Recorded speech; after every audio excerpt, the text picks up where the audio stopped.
Transition Tuesday. I'm Jane. This is Joe.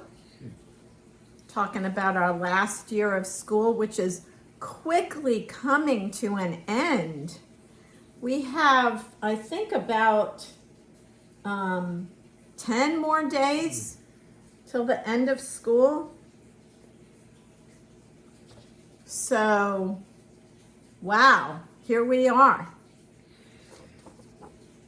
So continuing what we were talking about last time with the summary of performance meeting, I've been giving a lot of thought to beginning at the end. So when I asked Joe about his feelings about the end of school, it's hard for me to get an answer. And I think it's because Joe has a lot of feelings about the end of school. Joe, do you have a lot of feelings about the end of school? Tell me with your voice or touch my hand. Do you have a lot of feelings about the end of school?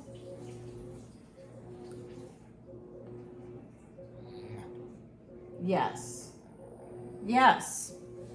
Like most people do leaving high school. There's excitement, there's anxiety, all kinds of different things. So what's the plan for moving forward? Well, we've been doing some things to get ready.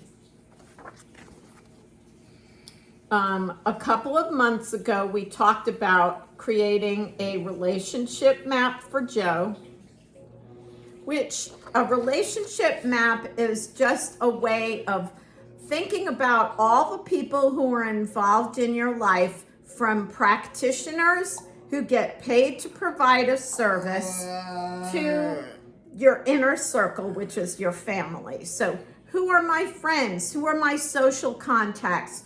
Who are people that, see me on a regular basis, but maybe aren't friends, like doctors and care providers and people like that. How do I know who my friends are? Having those conversations and putting that relationship map together and seeing what's in there. Contacts. Getting contact information of people that you want to keep in touch with.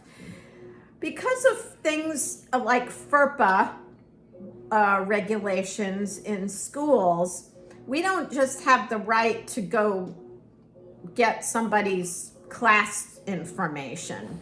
So we have to get that information while we can see those people and ask them, like Joe's classmates, ask their moms directly, can we have so-and-so's phone number and email address, and do we have your permission to contact them during the summer or when Joe's no longer in school? And then create a calendar.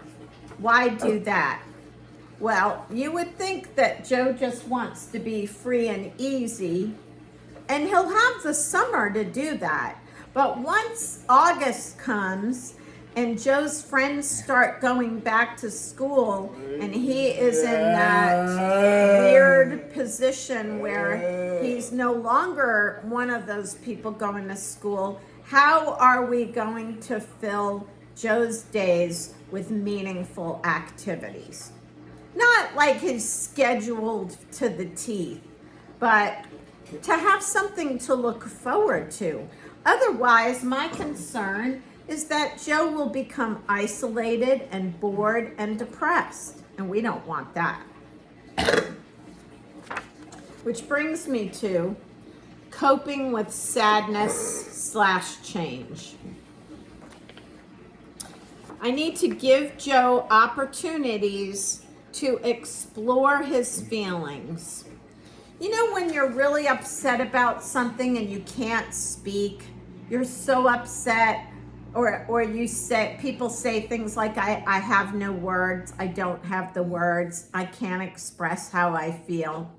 We want to be able to give Joe opportunities to express those feelings. And then the other thing is give Joe choices about how to deal with those feelings. That's the other thing. So first we explore them, and then we empower Joe and give him opportunities to make choices. Like if he's just feeling down in the dumps and he just wants to have a day where he just kind of hangs out and stays home all day, I think that's fine. We all need days like that. But if I can give him an opportunity to find an activity or something that will make him feel better and he's up for it, then we need to kind of plan what could some of those things be. Maybe it could be make a phone call or FaceTime with someone, or just go for a walk or go for a ride, things like that. Ride your bike. There's lots of things you can do to combat when you're feeling anxious or sad about changes. Who will be the facilitator of Joe's post-secondary life? Yes, it will be me, but maybe there's someone else. We are waiting for a day services program that's coming to our community to open. Somebody from that agency might be Joe's post-secondary facilitator. We don't know who it is. So over the next few days before we leave school, we are going to make sure that we get that contact information. So we could write letters and cards and emails and do FaceTime with those friends who are Joe's social group. As much as I love the idea of community involvement and community inclusion, Joe's true friends, the people who know him, who care about him, who have grown up together, are Joe's classmates. So we need to make a concerted effort to keep in touch with them. It's a little different from people without disabilities who were in gen ed classrooms, who get a yearbook signature and move on with their lives, and maybe they go to their 5-year reunion, or they go to a reunion, high school reunion. Maybe they don't. Lord knows I haven't kept up with the people I went to high school with. But it's different for Joe because that was Joe's social group. Those people in Joe's self-contained classroom, small group classroom, low incidence classroom, whatever your district calls that special ed class. Those are his friends, and I don't want him to lose his friends. If Joe were a verbal person who could walk and talk and do things, it would be a different story. And I think that they will miss Joe too. So I want to keep those ties as strong as we can. Now that's my goal. We'll check in with you later and let you know if that happened or not. So we're going to talk about and make intentional plans for August when school starts. Definitely going to do that. And the other thing we're going to do is to organize a summer party or outing to make sure that we cement those relationships and make sure we keep our friends together. So that's the plan. We're beginning a new phase of life, and like everything else we do, we just want to make it the best we can. Use the tools we have, find resources, learn new things. We want to make our lives as impactful, as full as we possibly can. I don't want Joe to go from school to couch and just disappear. I want Joe to be a vital part of his community. I want him to participate in activities that are meaningful for him and to him.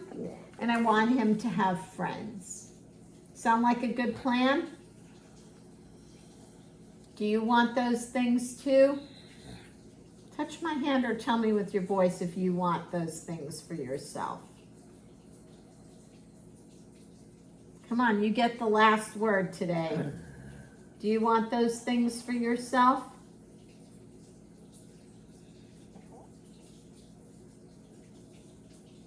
Yes. Thanks, everybody. Thanks for watching. We hope you enjoyed this episode, and we'll see you next time.